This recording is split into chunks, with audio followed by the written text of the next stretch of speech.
बहुत बहुत स्वागत है आप सभी का मेरे इस यूट्यूब चैनल में। हम लोग तैयारी कर रहे हैं प्राचीन भारत का इतिहास, और प्राचीन भारत के इतिहास में हमने देखा है गुप्त काल। और गुप्त काल में जो है ये पिछले क्लास में हम लोगों ने गुप्त वंश की स्थापना और गुप्त साम्राज्य का विस्तार यानी समुद्रगुप्त तक देख लिया था। आज के वीडियो में हम बात करेंगे गुप्त साम्राज्य का चरमोत्कर्ष या गुप्त साम्राज्य का सुदृढ़ीकरण। और जब सुदृढ़ीकरण या गुप्त साम्राज्य को चरम पर ले जाने की बात आती है तो जिस शासक का नाम आता है वो है चंद्रगुप्त द्वितीय। आज हम लोग बात करेंगे चंद्रगुप्त द्वितीय की।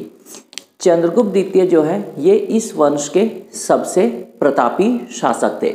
और पिछले वीडियो में हमने देख लिया था कि किस प्रकार जो है ये चंद्रगुप्त द्वितीय ने जो है ये शक राजा का अंत करके, है ना, शक राज को मात दे करके जो है ये इन्होंने गुप्त साम्राज्य की प्रतिष्ठा भी बचाई, इज्जत भी बचाई और गुप्त वंश को फिर से एक गरिमा प्रदान की। ठीक है, तो इन्होंने शक राज का अंत किया था और अंत करने के बाद इन्होंने एक उपाधि धारण की थी, शकारी। ठीक है, तो ये शकारी किनकी उपाधि थी? तो ये चंद्रगुप्त द्वितीय की। जब उपाधियों की बात हो रही है तो कुछ और उपाधियों की बात कर लेते हैं। इनकी एक अन्य उपाधि थी विक्रमादित्य। ठीक है, इसे आप बहुत अच्छे से याद रखिएगा, विक्रमादित्य। तो विक्रमादित्य के नाम से किस गुप्त शासक को जाना जाता है? तो ये जाना जाता है चंद्रगुप्त द्वितीय। चंद्रगुप्त द्वितीय की एक उपाधि है विक्रमादित्य। विक्रमादित्य की उपाधि के बारे में मैंने आपको बताया था कि भारतीय इतिहास में कुल विक्रमादित्य जो है ये 14 हुए हैं और उनमें सबसे फेमस विक्रमादित्य चंद्रगुप्त द्वितीय विक्रमादित्य थे। ठीक है, इनकी एक और उपाधि है परम भागवत। ठीक है, परम भागवत। इससे पता चलता है कि ये भागवत धर्म यानी वैष्णव धर्म के अनुयायी थे। यानी इनकी उपाधि परम भागवत से ये पता चलता है कि ये वैष्णव धर्म को मानने वाले थे। इसके अलावे इनकी और भी उपाधियां हैं, जैसे देवगुप्त। ठीक है, देवगुप्त, देवराज। ठीक है, तो ये सारी जो उपाधियां हैं, ये सारी उपाधियां किनकी है? तो ये है चंद्रगुप्त द्वितीय की। ठीक है, तो ये तो हो गई उपाधियों के बात। अब बात कर लेते हैं इनकी पत्नियों की। ठीक है, तो इनकी पत्नियों की बात कर लेते हैं। पत्नियां, तो चंद्रगुप्त द्वितीय जो थी, चंद्रगुप्त द्वितीय की एक पत्नी थी ध्रुव देवी। ठीक है, वही ध्रुव देवी जिनकी इज्जत बचाने के लिए ये शक राजा के खेमे में गए थे और शक राज का वध कर दिया था। ये ध्रुव देवी एक्चुअली में रामगुप्त की पत्नी थी, लेकिन रामगुप्त ने इसे शकराज को देना स्वीकार कर लिया था। इसीलिए चंद्रगुप्त द्वितीय ने इस शकराज को मारा और ध्रुव देवी से विवाह किया। ठीक है, यानी ये रामगुप्त की पत्नी थी। और इनकी जो दूसरी पत्नी थी, दूसरी पत्नी का नाम था कुबेर नागा। ठीक है, क्या नाम था? कुबेर नागा। ये नागवंश की राजकुमारी थी। चंद्रगुप्त द्वितीय का जो पुत्र था, इस पुत्र का नाम था कुमारगुप्त प्रथम। कुमारगुप्त प्रथम। ठीक है, और जो चंद्रगुप्त द्वितीय की पुत्री थी, इस पुत्री का नाम था प्रभावती गुप्त। ठीक है, प्रभावती गुप्त। यही जो प्रभावती गुप्त है, इसके पूना अभिलेख के बारे में मैंने आपको बताया था। ये जो पूना अभिलेख है, इसे चंद्रगुप्त द्वितीय की पुत्री प्रभावती गुप्त ने ही लिखवाया था और इसी अभिलेख में गुप्त वंश के आदि पुरुष के रूप में श्रीगुप्त का उल्लेख होता है। ठीक है, अब ये जो प्रभावती गुप्त थी, इस प्रभावती गुप्त का विवाह उज्जैन के वाकाटक वंशी शासक, ठीक है, वाकाटक वंश के शासक के साथ हुआ था, जिनका नाम था रुद्रसेन द्वितीय। ठीक है, यानी ये रुद्रसेन द्वितीय जो थे, ये चंद्रगुप्त द्वितीय के दामाद और प्रभावती गुप्त के पिता थे और ये उज्जैन के राजा थे। लेकिन इसी समय एक दुखद घटना होती है कि रुद्रसेन द्वितीय की मृत्यु हो जाती है। ठीक है, तो जब इनकी मृत्यु हो जाती है तो उज्जैन का राज खाली हो जाता है और उज्जैन पर शत्रु कुदृष्टि डालते हैं। ठीक है, तब प्रभावती गुप्ता के आग्रह पर ये उज्जैन जो होता है, इसको चंद्रगुप्त अपने साम्राज्य में मिला लेते हैं और अपनी दूसरी राजधानी बनाते हैं।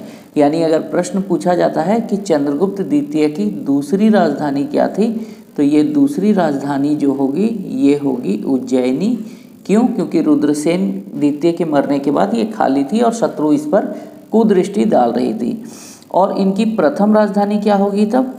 तो प्रथम राजधानी वही पाटलिपुत्र। ठीक है, ठीक है। तो चंद्रगुप्त द्वितीय के समय दो राजधानियां हो गई थी। पहली राजधानी जो थी ये थी उज्जैनी और दूसरी राजधानी थी पाटलिपुत्र।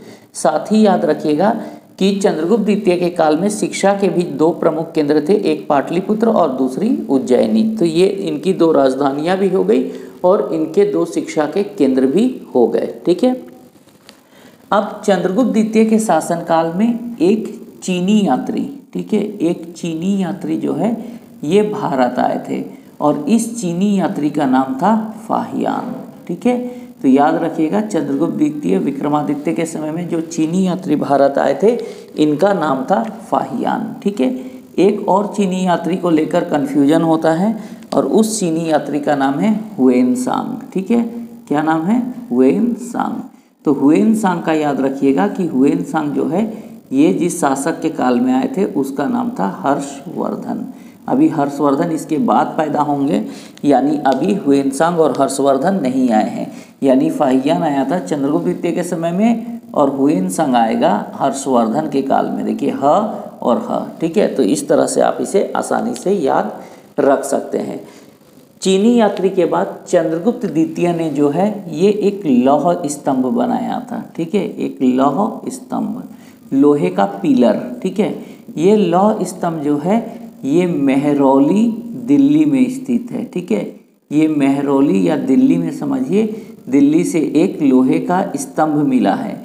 इस लोहे के स्तंभ पर किसी चंद्र राजा का उल्लेख है और अधिकांश इतिहासकार मानते हैं कि ये जो चंद्र राजा है ये चंद्र राजा कोई और नहीं, कौन है? तो चंद्रगुप्त द्वितीय। यानी कि मेहरौली का जो लौह स्तंभ है जो दिल्ली में है ये भी चंद्रगुप्त द्वितीय का है। ठीक है, इतने वर्ष हो गए इसको बने हुए, लेकिन अभी तक ये जो लौह स्तंभ है इस पर जंग नहीं लगा है, यानी ये जंग रोधी है। ठीक है, तो जंग प्रूफ होने के कारण वैज्ञानिकों के लिए कौतूहल का विषय है और वैज्ञानिक लोग जो है इस पर शोध कर रहे हैं कि आखिर क्या मटेरियल इन्होंने यूज किया कि अभी तक इस पर जंग नहीं लगा। ठीक है, तो ये हो गए ये चंद्रगुप्त की कुछ कहानियाँ। अब चंद्रगुप्त द्वितीय जो है इनका काल विजय अभियानों के लिए प्रसिद्ध नहीं है। इन्होंने बहुत ज़्यादा विजय अभियान नहीं चलाए। तो किसके लिए प्रसिद्ध है इनका काल? तो इनका काल कला और साहित्य के लिए प्रसिद्ध है और इसके काल में गुप्तों की ख्याति इतनी फैल गई थी कि गुप्त काल को स्वर्णयुग कहा जाता है। ठीक है, अब ये जो चंद्रगुप्त द्वितीय है इनके दरबार में 9 विद्वानों की मंडली रहती थी जिसको नवरत्न कहा जाता है। अब एक क्वेश्चन पूछ सकता है कि चंद्रगुप्त द्वितीय के नवरत्न में कौन शामिल थे, कौन शामिल नहीं थे। तो इसके लिए मैंने एक कोड बनाया है, इसे आप याद कर सकते हैं। ठीक है, ये नवरत्न के लिए काला धन अमर सिंह का, काला धन किसका है? अमर सिंह का। ठीक है, घट, घट मतलब घड़ा, घट शंकु का, घट शंकु का। ठीक है, और अपयश, अपयश मतलब मान सम्मान की हानि, अपयश वराह वैताल का। ठीक है, इस तरह से आप इसको एक कोडिंग याद कर लीजिएगा तो नवरत्न हो जाएंगे। जैसे काला धन किसका है? तो अमर सिंह का, काला धन अमर सिंह का है। जिस घड़े में छिपा कर रखा गया, घट किसका है? तो शंकु का। ठीक है, काला धन अमर सिंह का था और घड़ा शंकु का है जिसमें इसको छिपा कर रखा गया है। और अपयश और बदनामी किसकी हो रही है? तो वराह वैताल। तो इस तरह से आपको याद रखिएगा, काला धन अमर सिंह का है, घड़ा शंकु का है और बदनामी यानी अपयश हो रहा है वराह और वैताल का। ठीक है, तो यहाँ काला धन अमर सिंह, काला से हो जाएगा कालिदास। ठीक है, धन से हो जाएगा धन्वंतरी और अमर सिंह तो अमर सिंह ही है। ठीक है, घट शंकु का, तो घट से हो जाएंगे घट कपट और शंकु शंकु ही होंगे। तो टोटल 5 विद्वान हो गए। अपयश है, अपयश से हो जाएगा अपशक। अप्सक। तो टोटल 6 विद्वान हो गए। अब 3 नीचे है, वर, वराह और वैताल। तो वर से हो जाएगा वर रुचि, वराह से हो जाएगा वराह मिहिर, वर वराह, और वैताल से हो जाएगा वैताल भट्ट। तो ये हो गए चंद्रगुप्त द्वितीय के दरबारी नवरत्न। ठीक है, इस कूट को या कोड को या इस ट्रिक को आप फॉलो कीजिएगा तो आपको आसानी से याद रहेगा और आप उम्मीद है कि कभी भी इसे नहीं भूलेंगे। ठीक है, अब आइए नवरत्न के बाद में हम लोग चलते हैं चंद्रगुप्त द्वितीय के उत्तराधिकारी कि चंद्रगुप्त द्वितीय के बाद में शासक कौन बनेंगे। ठीक है, तो चंद्रगुप्त द्वितीय के उत्तराधिकारी के बारे में ऐसा माना जाता है कि चंद्रगुप्त द्वितीय के बाद कुछ इतिहासकार मानते हैं कि गोविंद गुप्त शासक बने। ठीक है, ये गोविंद गुप्त शासक बनेंगे। अब ये गोविंद गुप्त कौन थे? तो ये गोविंद गुप्त जो थे ये ध्रुव देवी, हमने पढ़ा था अभी, तो ये ध्रुव देवी और जो ध्रुव देवी के पहले पति थे, पहले पति का नाम क्या था? तो पहले पति का नाम था रामगुप्त।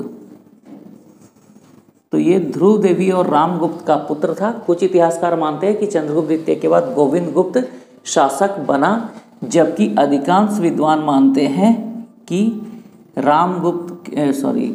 चंद्रगुप्त द्वितीय के बाद उसका पुत्र कुमारगुप्त प्रथम गद्दी पर बैठा। ठीक है, तो अधिकांश विद्वान इसको नहीं मानते हैं, तो हम लोग भी इसे नहीं मानेंगे। हम लोग भी इसे मानकर चलेंगे कि चंद्रगुप्त द्वितीय के बाद जो अगले शासक बनेंगे वो बनेंगे कुमारगुप्त प्रथम। वही कुमारगुप्त प्रथम जो नालंदा विश्वविद्यालय की स्थापना करेंगे। ठीक है, हुनों को मुंहतोड़ जवाब देंगे। तो आज के वीडियो में हम लोग चंद्रगुप्त द्वितीय तक रखते हैं। कल के क्लास में हम लोग चलेंगे कुमारगुप्त प्रथम पर। ठीक है, तो वीडियो अगर आप लोगों को अच्छा लगा तो लाइक और कमेंट जरूर कीजिए। बहुत सारे बच्चे कमेंट करते हैं, तो आप लोग जब कमेंट करते हैं तो उत्साह दुगुना हो जाता है। तो चलिए इतनी ही बातें आज करते हैं, मिलेंगे नेक्स्ट वीडियो में और देखेंगे कुमारगुप्त को। तब तक के लिए बहुत बहुत धन्यवाद।